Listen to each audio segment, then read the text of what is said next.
If you're 60 years old and looking at your retirement savings account feeling sick to your stomach, I need you to know something right now. You are not alone, and it is not too late. According to recent studies, nearly half of Americans over 55 have less than $50,000 saved for retirement. Some have nothing at all. If that's you, take a deep breath. I'm about to show you the fastest, most effective strategies to catch up on retirement savings, even if you're starting with almost nothing.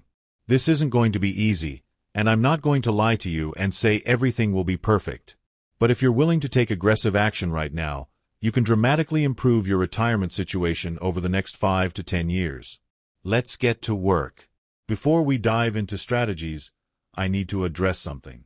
If you're 60 with little savings, you might be beating yourself up right now. Maybe you're thinking about all the mistakes you made, the money you wasted, the investments you didn't make. Stop it right now. Life happens. Medical bills happen. Divorces happen. Job losses happen. Helping adult children happens. Sometimes you made bad decisions, and sometimes life made decisions for you. Either way, dwelling on the past doesn't add a single dollar to your retirement account. What matters now is what you do today, tomorrow, and every day from now until you retire. You still have time to make a significant difference. Not as much time as you'd like, but enough time to change your trajectory if you act decisively. So let's focus on solutions, not regrets. The first step in catching up is understanding exactly where you stand. Pull out every financial statement you have. Check every account, your 401k, IRA, savings account, checking account, investment accounts, everything. Write down the total. Don't flinch. Don't panic. Just write it down. Now, experts typically recommend having about 6 to 8 times your annual salary saved by age 60.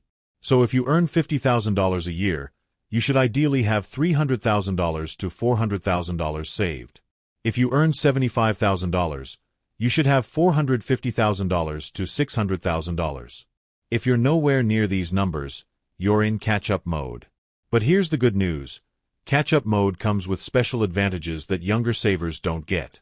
This is your secret weapon, and it's the single fastest way to boost your retirement savings starting right now.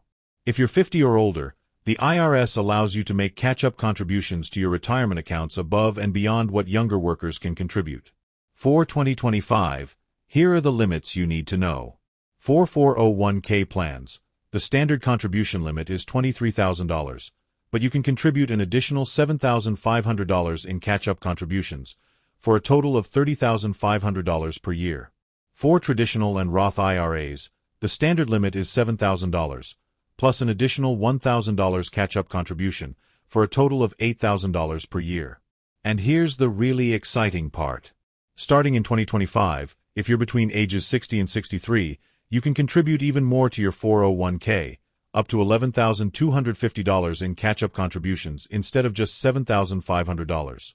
That means you could potentially contribute $34,250 to your 401k in a single year. Let's put this in perspective.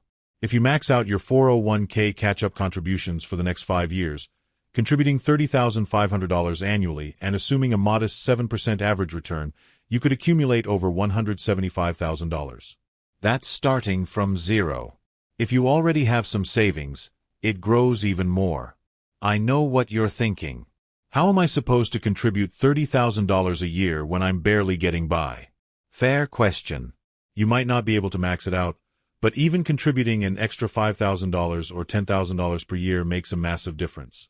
The point is to contribute as much as you possibly can, and I'm going to show you exactly how to find that money. If your employer offers a 401k match, this is literally free money, and it's the absolute first place you should focus. Let's say your employer matches 50% of your contributions up to 6% of your salary. If you earn $60,000 and contribute 6%, that's $3,600 from you and $1,800 from your employer. That's $1,800 in free money you're leaving on the table if you're not contributing. Even if money is tight, find a way to contribute at least enough to get the full employer match. Cut expenses, work extra hours, sell stuff you don't need, whatever it takes. This is a 50% or even 100% instant return on your money. You will never find a better investment than that. Here's where we separate the people who are serious about catching up from those who just want to complain about their situation. If you're serious, you need to dramatically increase your income over the next 5 to 10 years. Not a little bit. Dramatically. You have 3 options: earn more at your current job, get a second job, or start a side business. Let's talk about all 3. First, earning more at your current job. When's the last time you asked for a raise?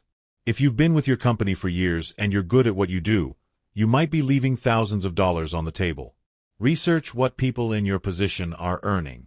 If you're underpaid, document your value to the company and ask for a raise. If they say no, seriously consider looking for a better-paying job. Yes, even at 60. Companies need experienced workers, and age discrimination is illegal. Switching jobs is actually one of the fastest ways to increase your income. Studies show that people who switch jobs earn 10% to 20% more on average than those who stay put. That could mean an extra $5,000 to $15,000 per year, money that could go straight into your retirement accounts. Second option is getting a second job. I know, you're already tired. You've been working for 40 years. But we're talking about 5 to 10 years of intense effort to secure your retirement. That's the reality. If you work a part-time job 15 to 20 hours per week, earning even $15 per hour, that's an extra $12,000 to $15,000 per year. Every penny of that could go into retirement savings. Third option is starting a side business or freelancing. What skills do you have that people will pay for? Consulting in your field, bookkeeping, tutoring, writing, graphic design, home repair, pet sitting, whatever it is, there's probably a market for it. The beauty of a side business is that it can scale. You might start earning a few $100s a month and grow it to a few thousand. Plus, it can continue into your retirement years as supplemental income. Here's the uncomfortable truth. If you're 60 with little savings, you cannot afford to live the lifestyle you've been living. You need to cut expenses aggressively right now. I'm not talking about skipping lattes. I'm talking about major lifestyle changes. Start with housing. This is typically your biggest expense. Can you downsize? Can you move to a less expensive area? Can you take in a roommate? I know these aren't fun options, but 1 year of reduced housing costs could add $10,000 to $20,000 to your retirement savings. Look at your car. Do you really need a car payment? If you're driving a vehicle that costs you $400 or $500 per month, sell it and buy a reliable used car for cash. That's $5,000 to $6,000 per year freed up for retirement. Cancel subscriptions you don't use. Cut cable and switch to streaming. Lower your cell phone bill. Stop eating out. Brown bag your lunch. These small cuts add up to hundreds per month. But don't stop there. Look at everything. Do you have life insurance you don't need anymore? Are you paying for a gym membership you don't use? Do you have stuff sitting in a storage unit? Sell what you don't need. Every dollar counts. The goal is to find an extra $500, $1,000, or even $2,000 per month to redirect into retirement savings. It's not impossible. It just requires sacrifice. Here's a mistake many people make when catching up. They invest too conservatively because they're afraid of losing money. I understand the fear, but being too conservative at 60 is actually riskier than you think. Let me explain why. If you retire at 67 and live until 87, that's 20 years of retirement. That's not a short-term time horizon. If you put everything in bonds and CDs earning 2% to 3%, inflation will eat away your purchasing power.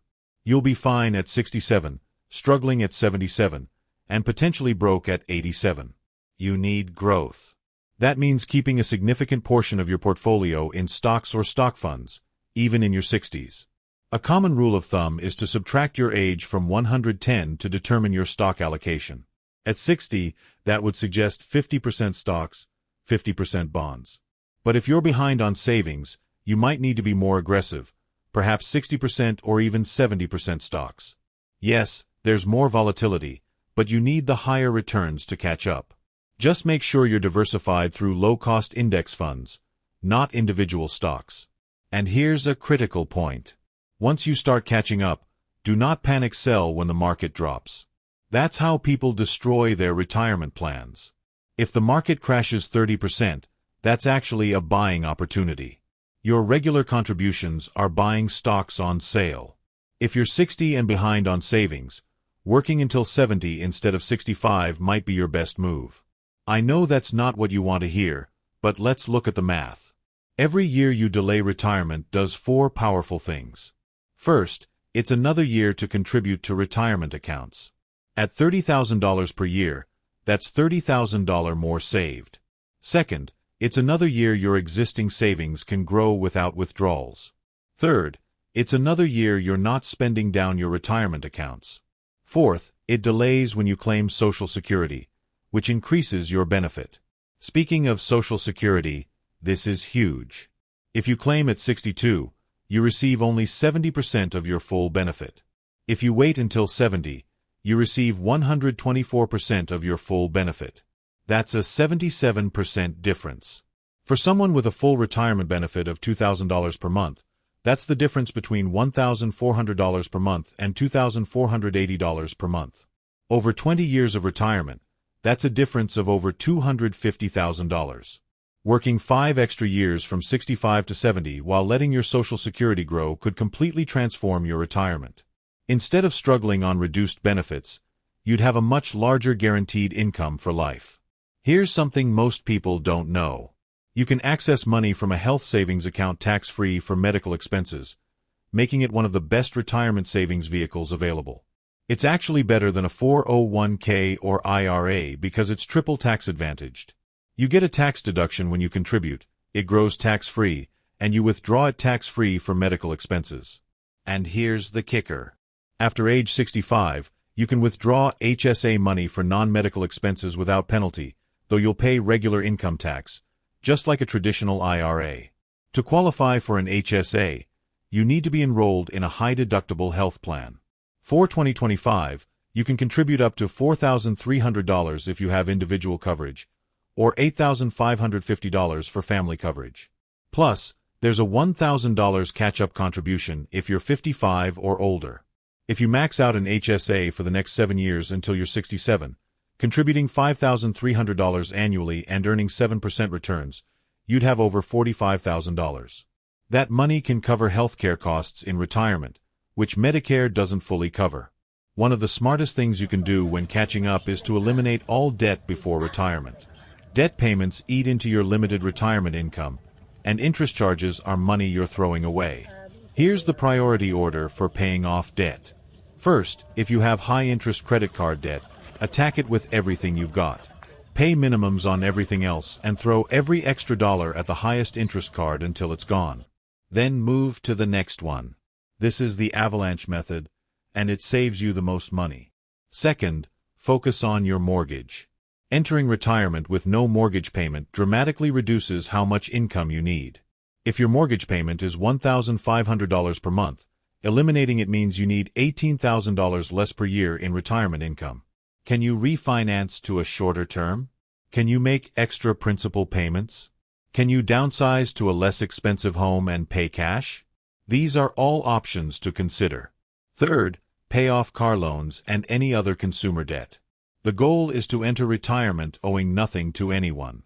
Every dollar not going to debt payments is a dollar available for living expenses or staying invested. Here's the reality. If you're 60 with little savings, a traditional retirement where you stop working completely might not be realistic. But a modified retirement could work beautifully. What if instead of retiring completely at 67, you work part-time for several more years? Maybe you work 20 hours per week doing something you enjoy. This brings in $15,000 to $25,000 per year, which covers a significant portion of your expenses. That means you're withdrawing less from retirement savings, allowing it to last much longer.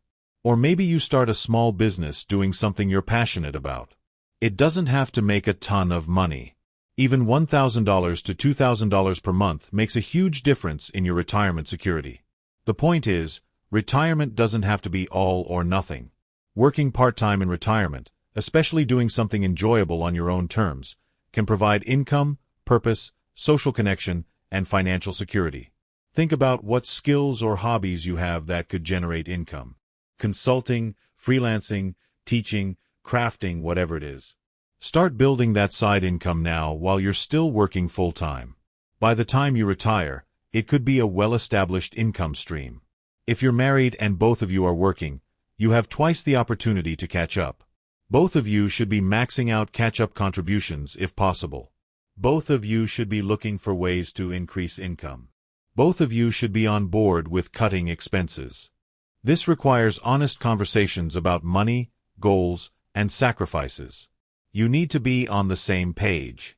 If one person is trying to save aggressively while the other is spending freely, you'll never catch up. Sit down together and create a catch-up plan. How much can you realistically save per year? What expenses can you cut? Can one person work longer while the other retires early? What's your Social Security strategy? Also, coordinate your retirement account contributions. If one person has access to better investment options or a more generous employer match, prioritize maxing out that account first. Here's the hard truth. Even with aggressive catching up, you might not reach your ideal retirement number. That's okay. The question is, what's the minimum you need to retire with dignity and security? Start by calculating your essential expenses in retirement. Housing, food, utilities, healthcare, transportation. What's the bare minimum you need to cover these costs? Social Security will cover part of this. What gap remains? That gap is what your retirement savings needs to fill. Use the 4% rule as a rough guide. If you need an extra $1,000 per month beyond Social Security, that's $12,000 per year. Divide that by 4%, and you need about $300,000 saved. Is $300,000 less than what financial experts recommend? Yes. Is it achievable if you're 60 with little savings and you follow these strategies aggressively? Also, yes. And it's infinitely better than giving up and saving nothing. Let me be crystal clear about something. Catching up on retirement savings at 60 requires sacrifice. Real sacrifice. You can't keep living the same lifestyle, making the same choices, and expect different results. For the next 5 to 10 years, you need to live below your means. Way below your means. That might mean working when you're tired, saying no to vacations, restaurants, and purchases you want, living in a smaller home, driving an older car, skipping family events that require expensive travel. These sacrifices are temporary. You're not doing this forever. You're doing this for 5 to 10 years to secure the next 20 to 30 years of your life. That's the trade-off. And here's what I want you to remember. Every dollar you save now is a dollar of freedom later. Every extra year you work is years of security in your 80s. Every sacrifice you make today is an investment in future you. You can do this. It won't be easy, but it's possible. Start today. Not tomorrow, not next week, today. Increase your 401k contribution. Cut an expense. Research a side hustle. Apply for a better-paying job. Do something, anything, to start moving in the right direction. Because here's the alternative. You can give up, save nothing, and end up completely dependent on Social Security, which alone isn't enough to live on. You can work until you physically can't anymore because you have no choice. You can become a financial burden on your children.